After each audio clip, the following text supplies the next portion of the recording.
लेकिन ऐसा क्या हुआ, 2 अरब डॉलर का जो पैसे हैं, कर्ज है, वो वापस मांग रहे हैं। इस सिचुएशन में ज़ाहिर है ये परेशानी तो है, ज़र मुबादला के जो ज़खायर हैं वो कम हो जाएंगे। Subscribe now and press the bell icon. Never miss an update.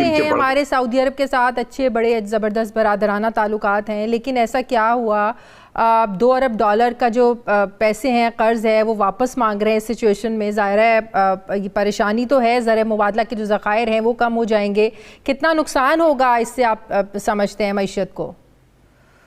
देखिए, ये तो एक फॉरेन अफेयर्स का ये सवाल है कि जिस मुल्क के साथ हमारे इतने बिरादराना ताल्लुकात थे, हाँ, तो आज क्या हो गया कि वो हमसे इतना नाराज है कि पैसा वक्त से पहले हमसे मांग रहा है। $1 बिलियन हमसे उसने वक्त से पहले मांगा, अब 2 अरब डॉलर। तो अब ये $2 बिलियन है जो ड्यू हो रहा है। तो ये हमें एक सोचना चाहिए कि एक ब्रादर मुल्क है जिसके हम कहते रहे हैं क्या हो गया है, हाँ। लेकिन हमें जहनी तौर पे तैयार रहना चाहिए इसको देने के लिए। सही। तो ये 2 बिलियन हम कहाँ से ला सकते हैं? देखिए, पिछले कई महीनों से मैं ये कहता रहा कि हमें एक बॉन्ड फ्लोट करना चाहिए। हम कोई यूरो बॉन्ड फ्लोट कर सकते हैं, कुछ इस्लामिक बॉन्ड फ्लोट कर सकते हैं। ये अच्छा टाइम था जब मार्केट में लिक्विडिटी बहुत ज़्यादा थी, इंटरेस्ट रेट एनवायरनमेंट इतना नीचे आ चुका था। तो that was the time we should have floated the bond, और वहाँ से हम पैसे रेज कर सकते थे और अपने रिजर्व को बिल्ड करते, और सऊदी अरब को देने की जरूरत पड़ती तो हम वहाँ से दे देते। बिल्कुल। तो ये प्लानिंग की बात है ना। अगर कोई प्लान नहीं कर रहा है मिनिस्ट्री ऑफ फाइनेंस में या सेंट्रल बैंक में, तो इसके जिम्मेदार अब क्या प्राइम मिनिस्टर तो नहीं हो सकते। पिछले हफ्ते की बात है, IMF ने मुतालबा किया है कि अभी मैंने अपने इंट्रो में भी ये डिस्कस किया है कि गर्दिशी कर्ज में कमी लाने के लिए, अदायगी के लिए आपको बिजली के जो निर्ख हैं वो बढ़ाने पड़ेंगे, या दूसरा ऑप्शन उन्होंने दिया है कि हुकूमत पाकिस्तान गर्दिशी कर्ज की मद में 1000 अरब रुपए या फिर आप अपने वसाइल से अदा कर दें। नहीं हो सकता, बिजली महंगी कर दें। ज़ाहिर है इसका एक बैकग्राउंड है ना, IMF के मुतालबात हैं इसी सारे पस मंजर में। मैडम, जरा सोचें कि 200 मिलियन से ज्यादा की आबादी, एक न्यूक्लियर पावर मुल्क, उसका प्राइम मिनिस्टर एक आजादी से फैसला नहीं कर सकता है, उसके लिए IMF के बच्चों से पूछना पड़ेगा। कितने शर्म की बात है ये। इसी शर्म से बचने की खातिर मैं कहता रहा कि खुदा के वास्ते आज जो प्राइम मिनिस्टर साहब कर रहे हैं बिल्कुल सही कर रहे हैं। कम से कम वो कुछ पॉलिसीज तो ले रहे हैं, कुछ एक्शन तो ले रहे हैं। रिजल्ट तो जब आएगा तब आएगा, लेकिन कम से कम पॉलिसी डायरेक्शन सही है उनका। सही। ये इसलिए हो रहा है कि IMF का प्रोग्राम सस्पेंडेड है।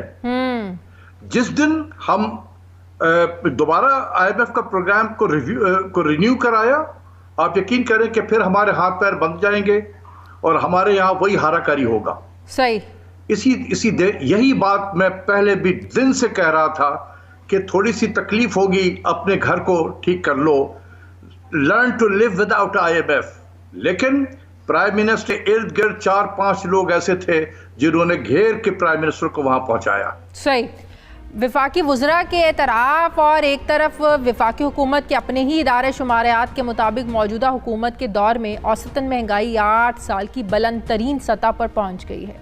माली साल 2019-20 में महंगाई की औसत शरह 10.74% रही, जो माली साल 2017-18 में 4.68% थी।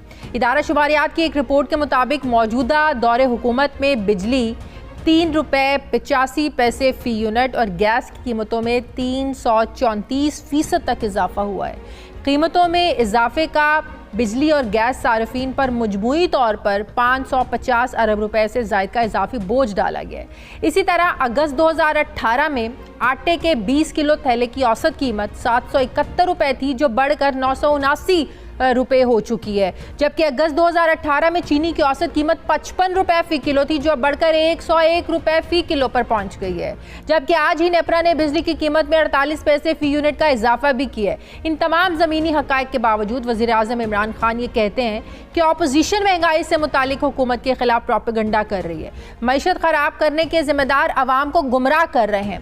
डॉक्टर साहब, वज़ीर आज़म का ये कहना, ज़ाहिर है इस वक्त अवाम का भी एक बड़ा कंसर्न महंगाई है, अपोजिशन भी इस पर सियासत कर रही है, इवन के हुकूमत के जो अपने लोग हैं, वुज़रा हैं, वो भी कैबिनेट के इजलासों में इस पर जो है ना वो शिकायत करते हुए नजर आती है। लेकिन वज़ीर आज़म ये कहते हैं डॉक्टर साहब कि महंगाई जो है ये ऑपोजिशन का प्रोपेगेंडा है, अपनी सियासत बचाने के लिए ऑपोजिशन अवाम को गुमराह कर रही है। लेकिन आपको क्या लगता है कि वज़ीर आज़म हकीकत से मुंह मोड़ रहे हैं? उन्हीं के टेन्योर में जब से ये आए हैं 2.5 साल हो गए हैं, आटे का बहरान हुआ, गंदम का बहरान हुआ, चीनी का बहरान हुआ, एक्शन लेते हैं तो या तो चीनी ये चीज़ें मार्केट से गायब हो जाती हैं, कीमतें इनकी बढ़ जाती हैं। आपको क्या लगता है कि ये हकीकत से मुंह छुपाने की एक कोशिश है? क्योंकि ये तो सब जानते हैं कि महंगाई इतने अरसे में 8 सालों की बुलंद तरीन सतह पर पहुंच चुकी है इस वक्त जो महंगाई है, तो क्या कहेंगे आप? नहीं, देखें, मेरा नहीं ख्याल है कि प्राइम मिनिस्टर को इन सब चीज़ों का पता नहीं है। बिल्कुल महंगाई है, इसमें दो ओपिनियन हो ही नहीं सकते। वो आप देखें कि गुज़िश्ता 14 महीने से मुसलसल ऑन एवरेज 17% पर एनम से बढ़ती रही है। यानी फूड इन्फ्लेशन रूरल एरियाज में पिछले 14 महीनों में औसतन 17% रही है। अब आप देखें कि जो गरीब है उसके मंथली एक्सपेंडिचर का रफली 56% वो फूड पे खर्च होता है। उसकी आमदनी में 17% ऑन एवरेज का इजाफा तो नहीं हुआ गरीब का।